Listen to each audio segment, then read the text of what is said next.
It's really important that you understand that you work with what you have now rather than trying to get back to what you were. You can make what you are now amazing, so why bother about thinking about what you were back then?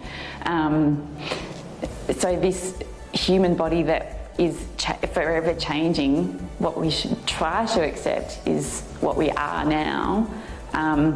If you don't like that belly fat, doesn't mean to say that you can't get rid of it, but it's a mindset shift. Like, why is the belly really important when there's so many other really super important things in life?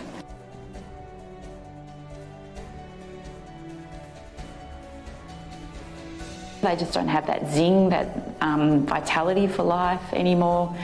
Things are just hard.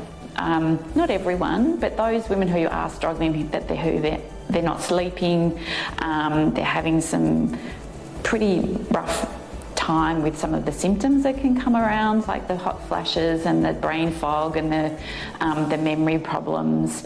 Other issues like aches and pains that stop you wanting to get out and exercise because you're sore enough as it is, so why go to the gym and I'm going to get more sore?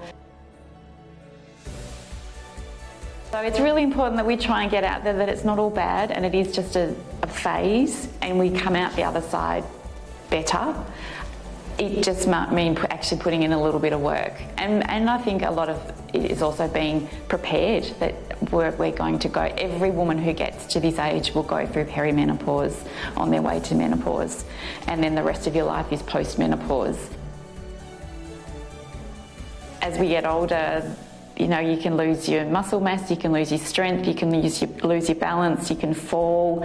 There's I can't recall the statistics off the top of my head, but having a fall is one of the main reasons why women die in their older age, is because they have a fall, they break a hip, and then they lose their independence, and that's it. So my number one tip is if you can incorporate some strength training into your life is super important. There's a real need because there is a growing group of women who are very active and not so active, but we really need to know how to look after ourselves in this time of life, how to get the most out of ourselves, how to stay strong and fit and independent for as long as possible.